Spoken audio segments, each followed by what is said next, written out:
I'd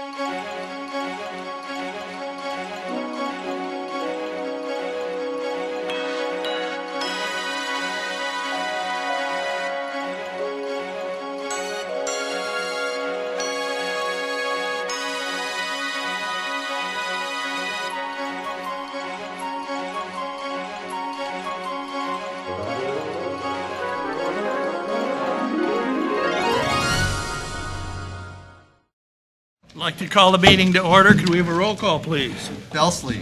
Here. Blunier. Dobb. Here. Hare. Here. Herman. Here. Kaufman. Here. You have a quorum there. Pledge allegiance. I pledge allegiance to the flag of the United States of America and to the republic for which it stands, one nation, under God, indivisible, with liberty and justice for all.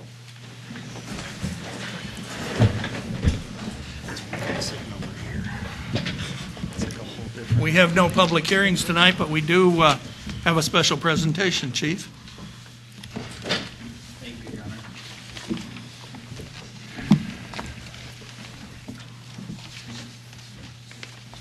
Go ahead.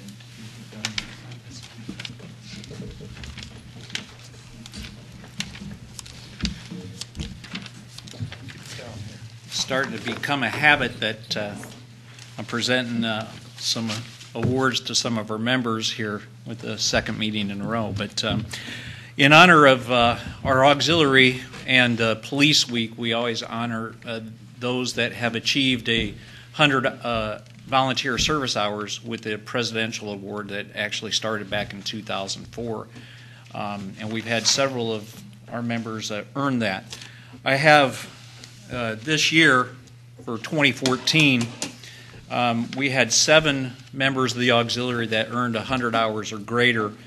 There are 3 of those that are not present tonight, and I'd like to acknowledge them before I acknowledge those that are here.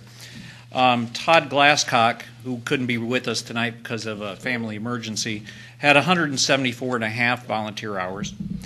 Ken Lopez, who is no longer with our auxiliary, he actually got hired by Peoria PD and is at the academy right now with them, had 201 and a half hours. And then Joe Stidman had 204 and one half, and he's at a granddaughter's recital. So a very important event for him. But those members on our auxiliary had a total cumulative hours of 2,070 hours, which is 10 hours short of a full-time person working. But I'd like to honor the 4 members that made it with us tonight. We have Dennis Batzik, 117 volunteer hours.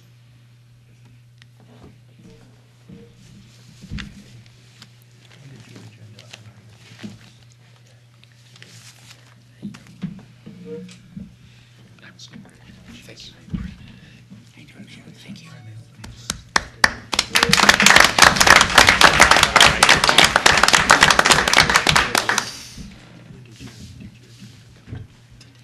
Heidi Tyner had 100 and a half hours.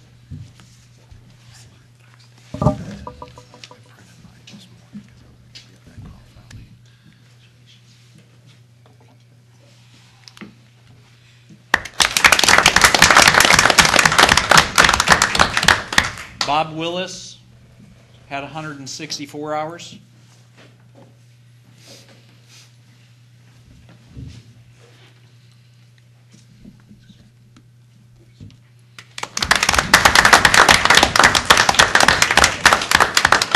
And Craig Zaire had 115 hours and represents the organization as their captain.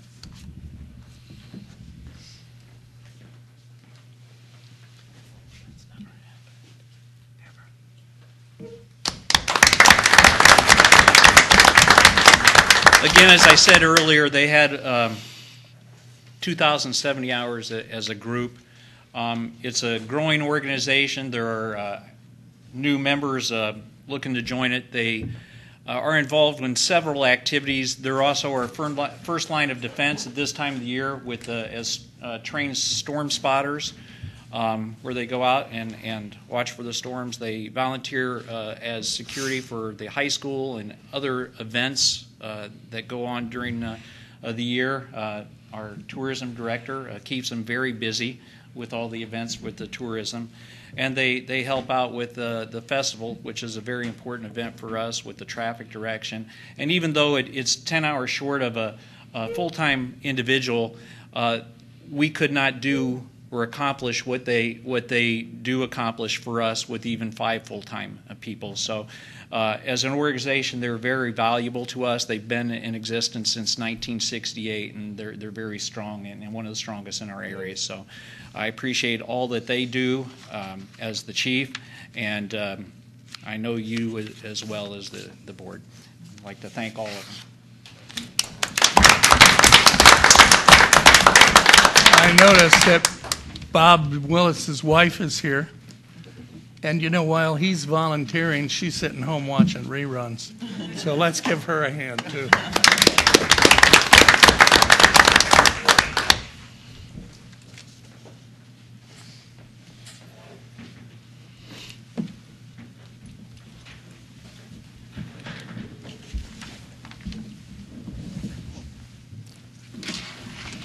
Are there any public comments to be made tonight?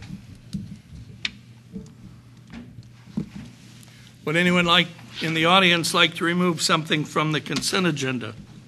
We have minutes and bills. Would any of the trustees like to remove anything from the consent agenda? Any comments on the minutes or bills? Move to approve. Second. And I have a comment. Okay.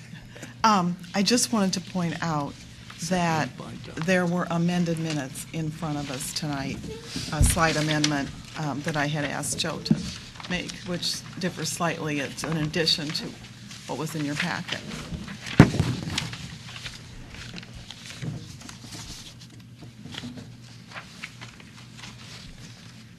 I thought it was important to,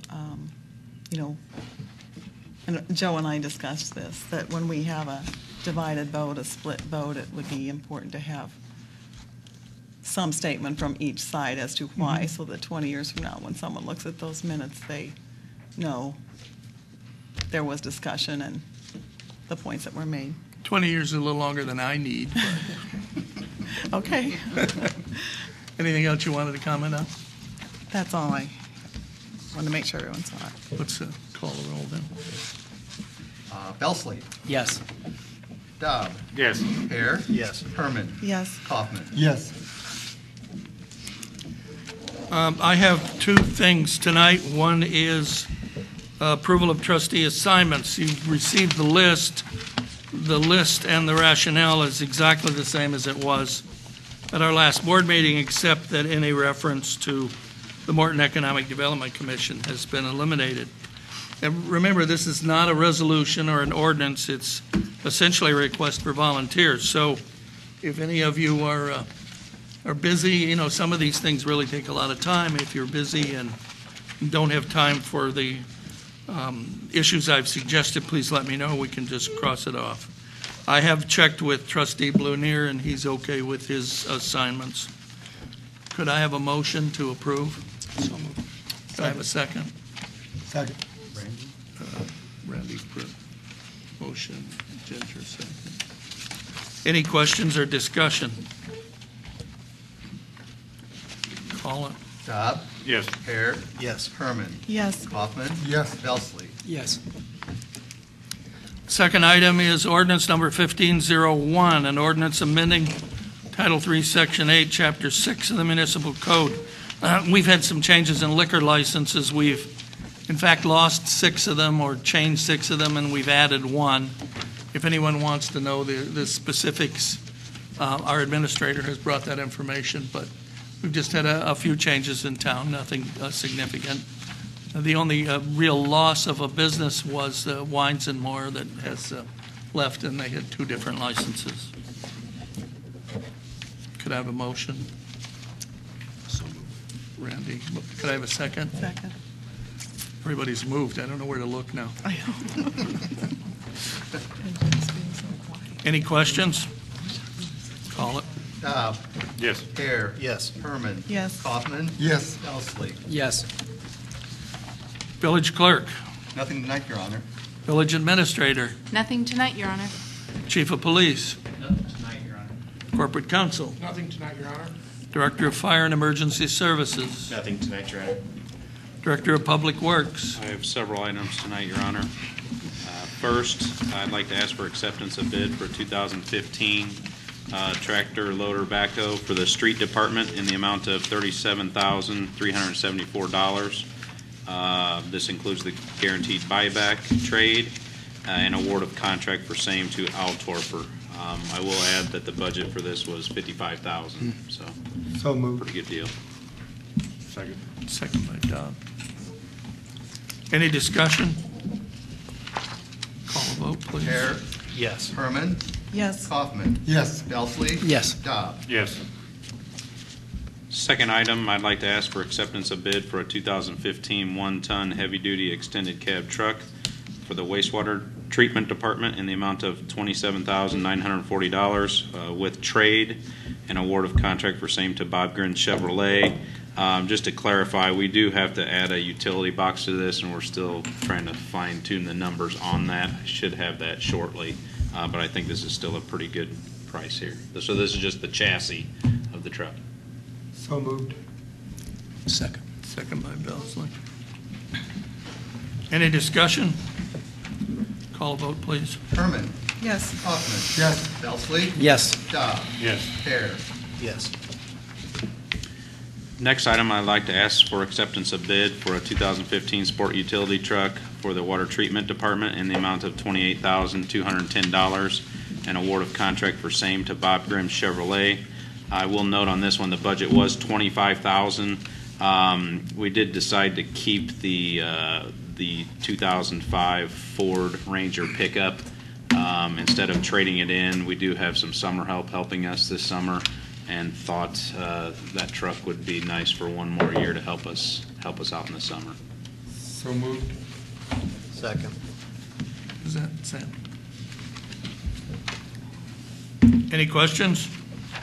Call it, please. Kaufman. Yes. Belsley. Yes. Dobb. Yes. Hare. Yes. Herman. Yes.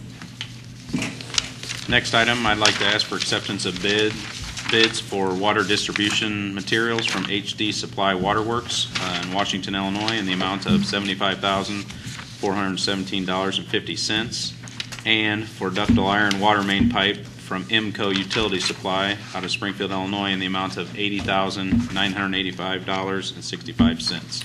So moved. Second. Second by Sam. Questions? I would like to add a big chunk of this money is for the Detroit Avenue project to reconstruct all the water main there.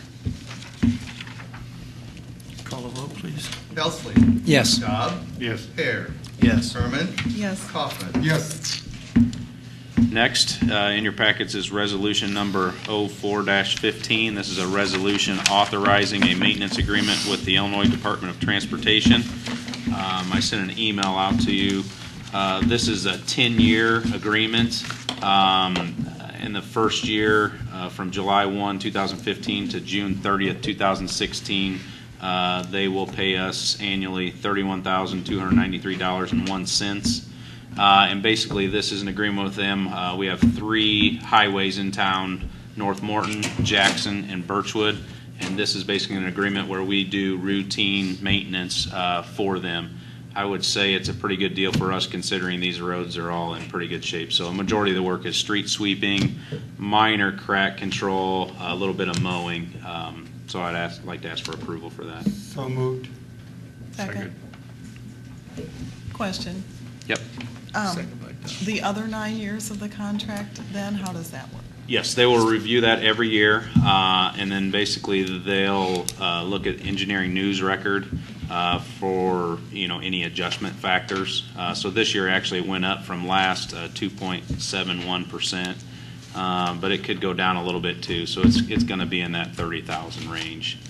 I do have the agreement. It wasn't included in your packets. I emailed it to you, but I think it's a 2-page spreadsheet that kind of shows you how they determine those amounts. Thank you. Call a vote unless are there any other questions? Call it. Dobb.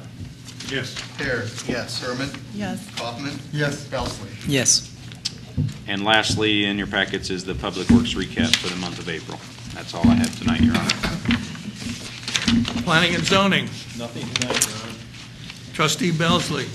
Just one item, Your Honor. It's more just to inform the board that at the upcoming Plan Commission meeting later this month, actually it's on Tuesday this month due to Memorial Day, it'll be on Tuesday the 26th, that there is a public hearing that'll be scheduled, and it's concerning some revisions to our sign ordinance, and this is based on zoning administrator Spangler's experience with the application of that and enforcement, and just seeing where these are some revisions that he's suggesting that I think will be more user-friendly to businesses and be more fair across the board. But based on the outcome of that public hearing and the results of that, then the board will have a chance to hear the report on that. Trustee Dobb. Nothing tonight. Trustee Hare. Yes, just one thing tonight, Your Honor. I want to hand these out here. We're probably going to, real quick before we have this discussion point. Ginger, yours is right here. Yeah, there we go. Joe.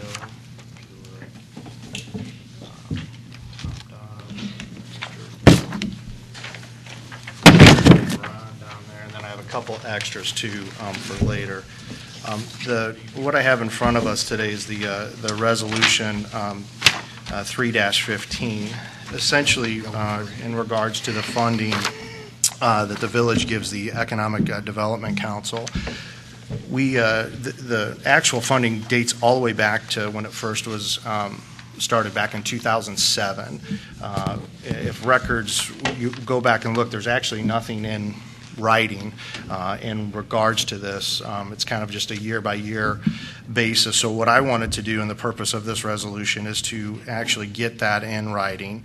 Now, it does need to be talked about that we can't actually call the funding out for the 3 years because it still has to go through the budgeting and then the appropriations for the next 2 years. Is that correct?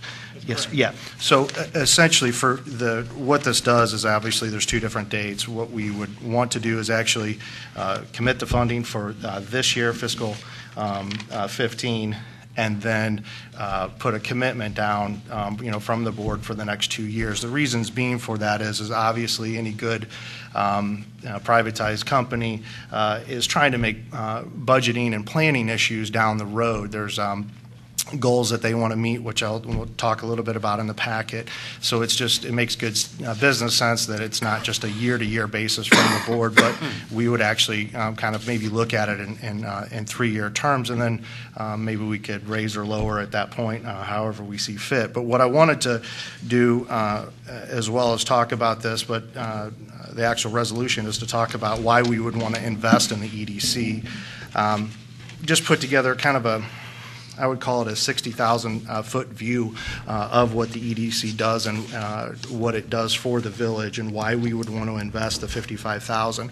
One of the first things, too, I want to say is that funding actually comes from the enterprise funds. It's actually budgeted for this year.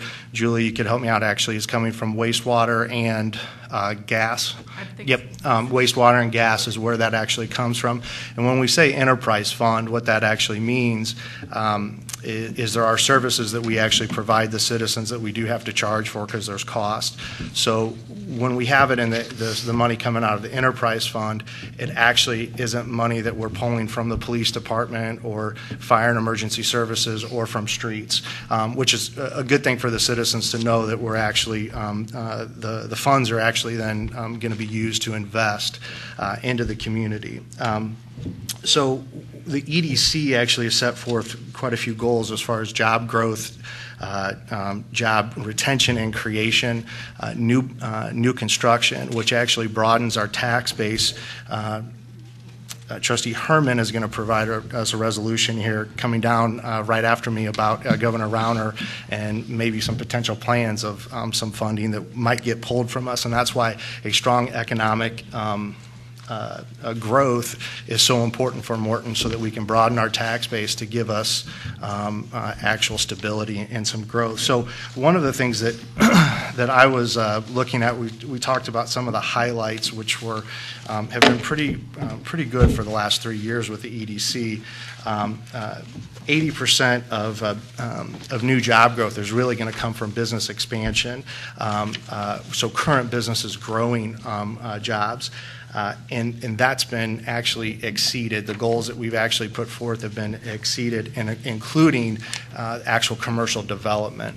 These are all good things that the EDC does, but there's some other things that end up happening. Mr. Spangler has had to work pretty hard with the new enterprise zone issues that have come forth. I would say that task was pretty substantial, right? I mean, it's some rules changing, so there was some significant amount of time that in the application for the new enterprise zones that the state set forth that Kim Ulig actually spent quite a bit of time with us. So that service in itself actually provided us some actual significant help with that. Now, some municipalities and cities locally have actually chosen to provide someone on staff on payroll for for an EDC type position, which we all know that actually costs quite a bit of money because you have healthcare benefits and payroll, and one person in that position actually could be pretty overwhelming for them as to all the things, the business visits that need to take place. So where the EDC is a private separate company, it actually is kind of the trend as what we are actually seeing at the state level and national level. So it's going to be easier for the EDC as it exists now to be able to work with the state at the state level. Some of the economic development that is actually taking place has been privatized, so it's kind of keeping with that trend. So again, we could say that Morton was probably ahead of the trend in that part of it. On the second page, we've got just some of the success stories that you can see there, that without the EDC, and I will point out the cooperation of the village itself, it's not the EDC on its own. It's the village and the EDC working together to actually get these things done. And so it was a great collaborative effort. Things like the Monsanto, the BSI was a huge win when we had that fire. It's probably easily said that company was gone, but with the help of the EDC, we were actually able to save that, get new investment in the buildings, create more jobs, and that doesn't even count that they're put a new pipeline or a larger pipeline of gas that we're actually selling them. So these are all just some of the few that have actually been success stories. Some of the other smaller ones that we haven't even talked about, Fort Transfer here recently came to the village and the EDC. We almost lost that rail spur. Once a rail spur goes dark, you might as well pack it in and make it a bike trail. So, and that would hurt not just Fort Transfer, but some of the other, facilities in Morton and the future. That's one of the nice selling features of Morton is that rail spur. So these are just some of the things that we have done. So what I wanted to do was clean that up, put it on paper, put kind of a this year for sure, and then the verbal commitment or in writing for the next 2 years after that is what this resolution is about today. You're making a motion. I'm making a motion. Do I have a second? Second. Kaufman. Any discussion?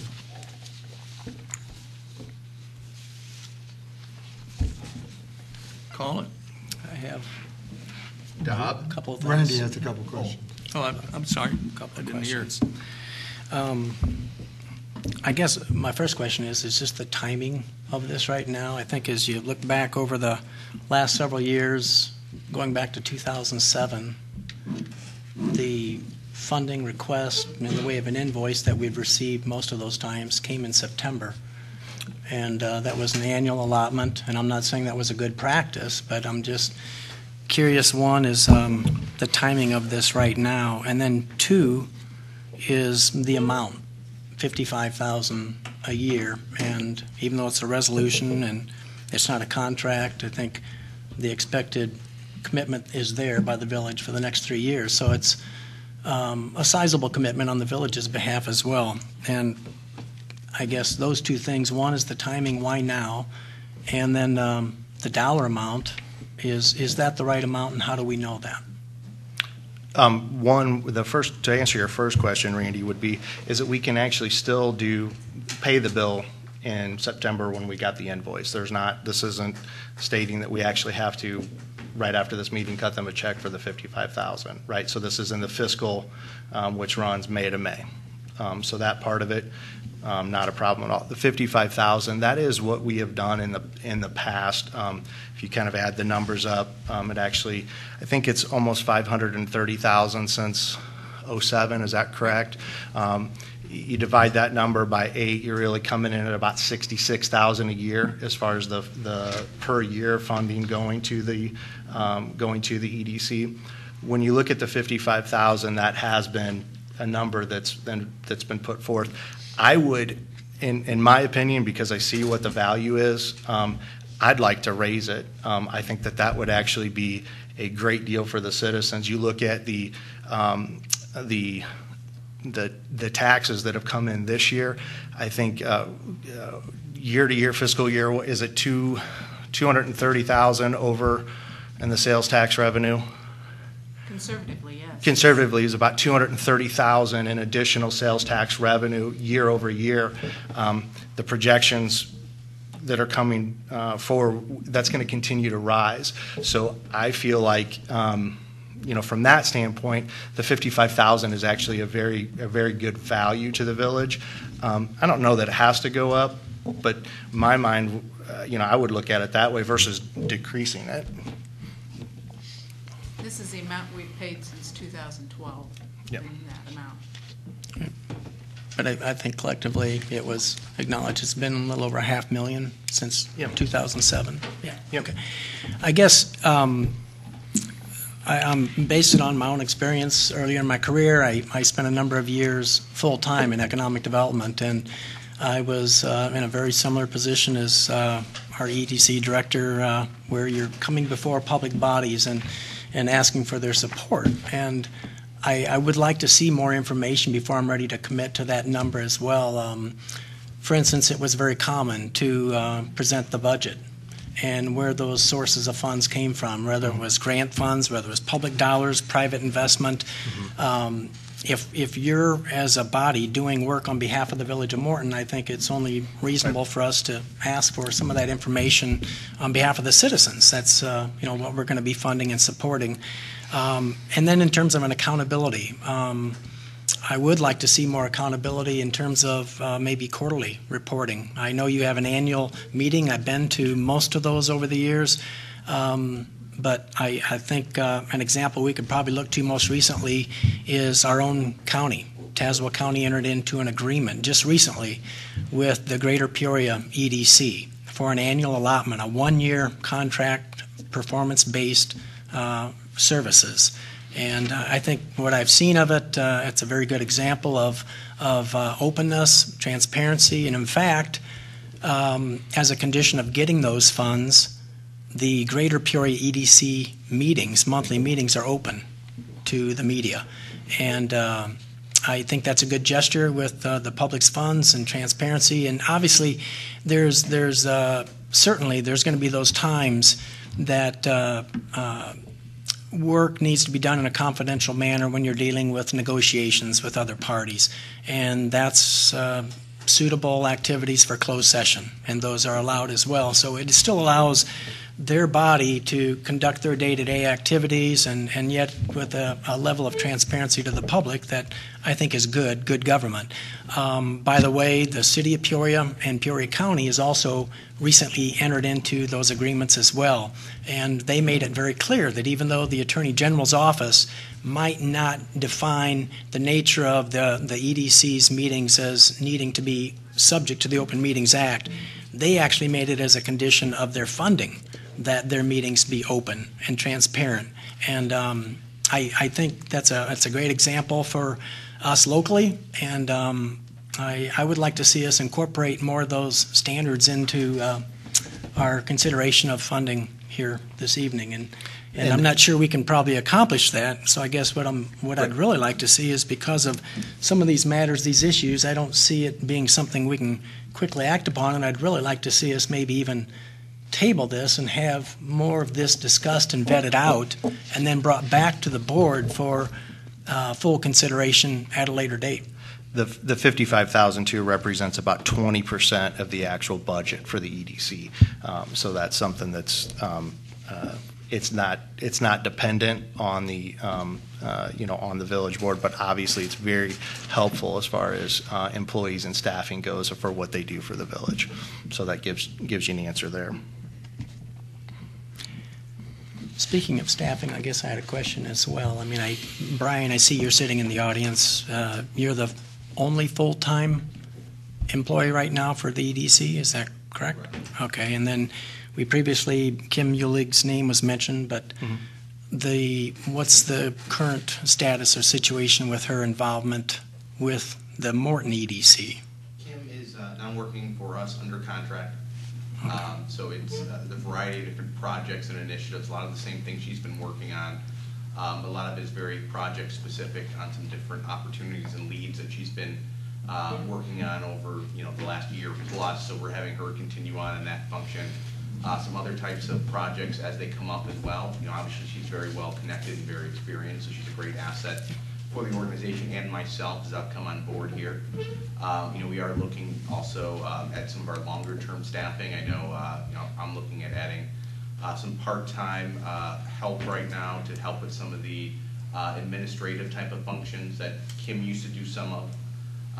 But it's better suited for have her focus on the high value added types of projects under her current contract, and allow her and myself to focus on really a lot of the pursuit of leads and other types of initiatives. I know as we get towards the end of this year, we're going to take a longer term look at what our staffing looks like, what our relationship with Kim is, what our other full-time staffing may look like. And in a perfect world, this is part of that conversation, as Sam mentioned, having some level of certainty or understanding where our funding is for us to budget and kind of make plans accordingly and what that looks like moving forward. And the reason I ask about Ms. Eulig specifically is because I understand, and I think this has been public for quite a while, but she is also under contract with the Greater Peoria EDC. Is that correct? Yeah. So I guess I would like to have a better understanding of the roles and responsibilities there. I mean, in my mind, I can see a conflict there with when a lead or an interested party comes to the Peoria area from outside the area, or a local business wants to relocate or expand, and Ms. Eulig is under contract to the Morton EDC, but she's under contract to the Greater Peoria EDC. I have some reservations there of loyalties to different parties or groups there. That's one thing I can assure you. Ms. Eulig bleeds Morton. I would never doubt any conflict of interest there.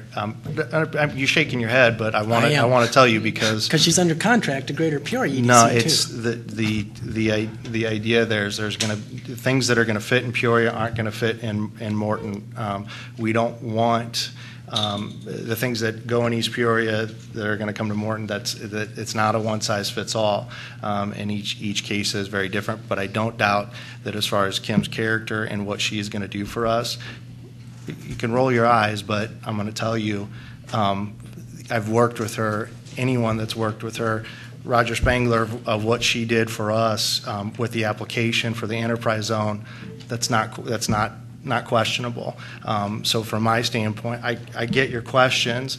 I'm just telling you from my standpoint, that's something that I don't doubt. And this isn't a reflection on the individual.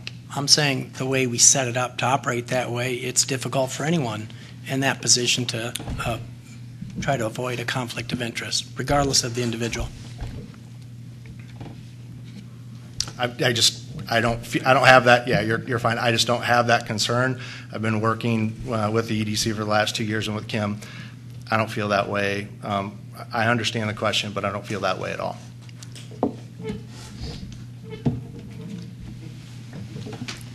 Anything else? Yes, I had just made a couple notes. You made some really good points. I think that, when this public-private partnership was formed, it was successful from the beginning, really. He had some early successes, and it's been good for Morton. But you're right, there's no documentation that you can find as you go Yep. back. Several, maybe months ago, when we received the invoice, the most recent invoice, I guess is maybe when it was, I tried to go back and see what the original one was. So I went through all my old agendas and looked for any ordinance or resolution in that regard and could not find one. So I asked Joe, who has access to probably more organized files than I do, if he could find something, which he could not. But I'm in the process of researching some of the yearly invoices received. And there are some discrepancies from the 55. Yeah, absolutely, yep. Some pretty significant that I don't know if they were for a particular event or a special. And I would just kind of like to get a handle on that. I think those at go some back point. to what year is that, in 11? We approved a 2000. $25,000 extra one. I believe, Yeah, one time. there's been a couple Well- different ones. In 2011 specifically, there's some, a significant jump, but there was other services provided. It wasn't, Yeah, 2012, I think, 157,000. I think it was, well, I guess that's the Fiscal fiscal. year is 127,000 for Yeah. 2012. Okay, so, I had to yeah, just revise my things like numbers. that, that is probably documented someplace, but I haven't really seen it. I am in no way suggesting that we defund EDC. I think they've done a wonderful job. But I would just maybe like a little more time to get some of these information that I can actually see, and then also maybe some of the points that Randy brought up in regard to, well, I wrote it down, but I can't, I'm drawing a little bit of a blank. But one of the things that he suggested that we possibly put in performance standards, or I'm drawing a complete blank, Randy. I'm sorry. I was listening Just to you. I a promise I was. Performance-based service agreement. Yes, So- and just, the budget, and, things like that, that if we could be, I think it's just what we really need is a nice conversation with the EDC board, and exactly where we stand with all the issues that have come up recently, because we want this to be successful. I absolutely. Would you guys be, I guess one of the things from a performance base, would you be willing to up it? Because one of the things over the last 3 years is they have outperformed every one of their objectives quite frequently, from job creation to new construction to sales tax revenue, all of those things. That's why for me, the keeping it to 55,000 would probably be a more, it would be a better deal for the village versus if it's in a performance-based, you're, from their perspective, you would probably have some type of And escalator clauses I think everything in there. could be on the table, let's Sure. just, I'm calling it performance-based, but I think it goes unsaid. It'd be accountability to the public as well. Yeah. and that's the thing, with a public-private partnership, we are responsible for monitoring the public part of the dollars. I think we would all agree with that. So if, as a courtesy, if I could just have personally a little more time to get some more information, work this out, I think it would be, first of all, I really appreciate that you bring in an ordinance form, because this is the first time we've done that. And I think it will be beneficial in the long run to have that. But normally it's not unusual for us to hold an ordinance over for a second reading. And I just would appreciate that, because before I commit those funds, I'd just like to have all the information. I'm fine with the ordinance. I mean, at 55,000, we can't begin to employ somebody for that. Not even begin. The medical is 24,000 per person in the village. But if we did, we would have day-to-day I'm oversight and not willing to responsibility put for that somebody on the person. I'm not willing to put somebody on the payroll Yeah. These are Morton businesses. It's a total success story. We've gotten $250,000 more. They're in growing motion with the new administrator and things doing. It has been successful. I'm not going to question their integrity in a couple of years if you want to put something in there and work it out. But that's a lot of work to do, which I personally don't think is absolutely necessary. This is $55,000. We've agreed to extend under other contracts for the same amount, and I think this is very reasonable for both sides. They know where 20% of their funding is. They only have one person on staff, so they're not staff heavy. We know where their offices are. They're not spending money foolishly, and to get the business like that Chinese company and different ones with just how they pulled some of that off, and true, we worked together on Farm and Fleet, and Farm and Fleet would never have happened if the board and the mayor hadn't gone up and done some things. So it's not all one-sided. It's a team effort, and that's what Morton's all about. And I think it's close enough. No one is disregarding past performance. I think as a good steward of the funds, it doesn't ensure future success. And I think now, as this has been brought to our attention, it presents a perfect opportunity to clarify some of those matters. No one is discounting past performance, and I agree the EDC and the village certainly have experienced a good working relationship and need to enjoy that relationship, a positive working relationship going forward. No one is discounting that or disagreeing with it. I'm just thinking as good government and being good stewards to the public from an accountability standpoint, I wouldn't think there would be a resistance to put down some of these performance-based items that if, in fact, they exceeded in the past, why is that an issue to itemize these things now and have a clear understanding of the roles and responsibilities going forward? I guess I'm puzzled at the resistance to this right now when I see it being very common. Very common. An honest discussion. Right, but I mean, I guess I'm puzzled is because we see this, like I gave the example of the Greater Peoria EDC. They are literally in the process of entering into agreements with local public bodies to carry out those services on their behalf. And so I think it's a good model, a good example. It's good for the citizens. It's good for the elected officials from an accountability standpoint. And it just makes sure, I just know that if these were my own funds, my own dollars, I would be asking for some checks and balance in place. And so I guess just because it's not my own dollars, but the public's dollars, why would I not expect the same thing?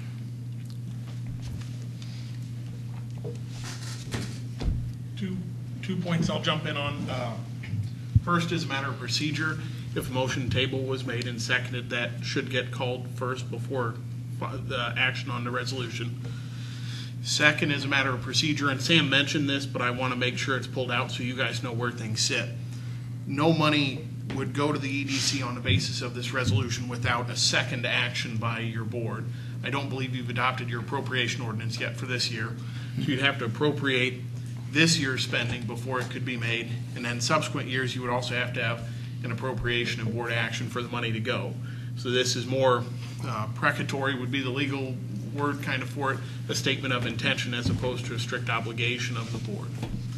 So those are the 2 points, and Sam mentioned that, but I wanted to call out further attention and again the procedural issue on the motion to table.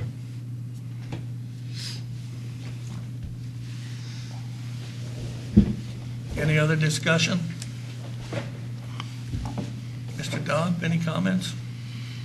No, I agree. There could be some changes, and that we have a new director, and he can work on some of those things that Randy mentioned. But I think anytime you can renew a contract at the same price or cheaper than what you had before, you didn't have any negative comments before, so we might as well take advantage of locking it in. If the invoice really is not coming till September. Right. And So we're we not aren't spending saying it that we're now. not, really, is it inappropriate to hold this over for 2 weeks?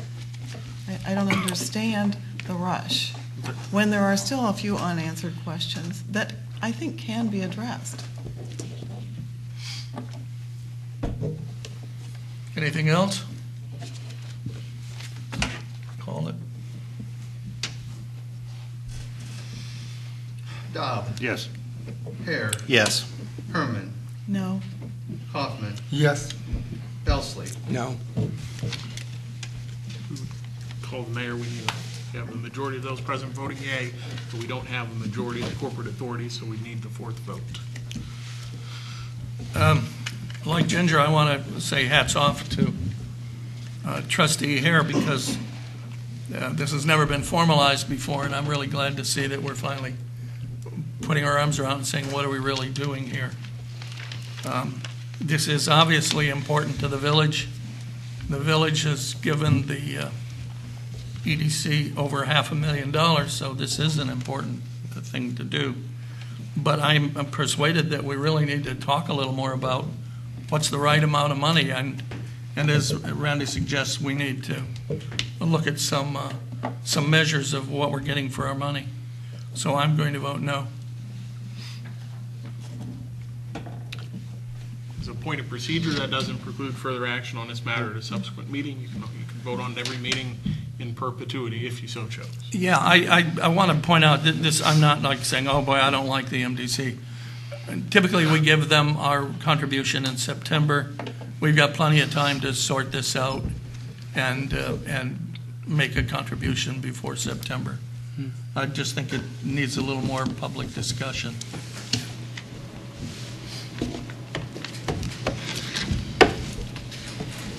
Trustee Herman. Okay, thank you, Your Honor. 2 items tonight. First one that my colleague here already mentioned, resolution number 215.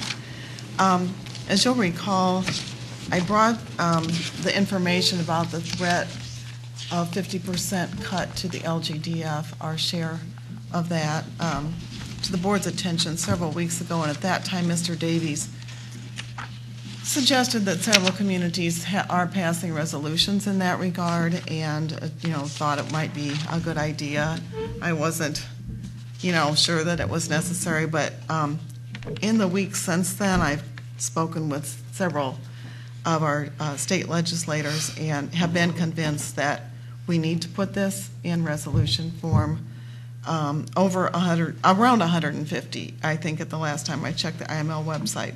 Other municipalities have passed a resolution like this: Washington, Peoria, Pekin. And I came to the conclusion that it can't hurt, and it might help to add to the tally of the municipalities that are opposed to this. The impact on Morton would be a potential loss of $825,000, and that would be almost devastating to our general fund. The general fund, as you know, pays for core services: streets, fire, paramedics, police. And so it could be really a challenge for us and for other communities. So I kind of likened it, I guess it's the nurse in me, that I kind of like it if there was a medication out there that might help, but it won't hurt. It's probably a good idea to try it. So I move that we pass Resolution 215. Do we have a second? Second. Second by Belsley. Any discussion? Call it. Hare. Yes. Herman. Yes. Kaufman. Yes. Belsley. Yes. Dobb. Yes. Thank you. The second item is the packet that Mrs. Piles provided with the tourism grants recommended by the Tourism Grant Committee. They met a few weeks ago, reviewed all of the applications and rated them according to our ordinance and the criteria that we put forth in that. And then after that, kind of sorted them out by need, refined the sorting, I guess you'd say, by need, logic of the amount requested, use of the proceeds to benefit the community, and new event with some potential to be a big draw. As you can see, they're recommending 15 organizations, or 15 events that would be funded for a total of $109,280. And we had budgeted $126,000 for tourism grants this round. Mrs. Piles has, some of the events were funded at 100% and some as low as 30%. And she has provided the scoring sheets for those and the rationale if they were funded at less than 100%. So move to approve these recommendations. Second. Any questions or? We have who seconded that? Kaufman, sorry. Any discussion? I'd like to thank Mrs. Piles for being here, just in case there are questions. Do you have anything to add? Okay. Call it. Herman. Yes. Kaufman. Yes. Belsley. Yes. Dobb. Yes. Hare. Yes. That's all I have tonight, Your Honor. Thank you. Trustee Kaufman. Just one item. It's the announcement of our household hazardous waste disposal event. Under our last contract extension with PDC, former trustee Newhouse, myself, and Mr. Laudermilk arranged that we would have a hazardous waste. So that hazardous waste is scheduled for this year, and it's scheduled on Saturday, June 13th, from 7:30 to 3:30. So it's one day, Saturday, June 13th, 7:30 to 3:30, and it'll be out at the new bus transportation facility on Detroit, next to the firehouse. Cortland, I'm sorry. And we're going to take disposable items that you can't legally put in landfills or enter the storm sewers. Now, the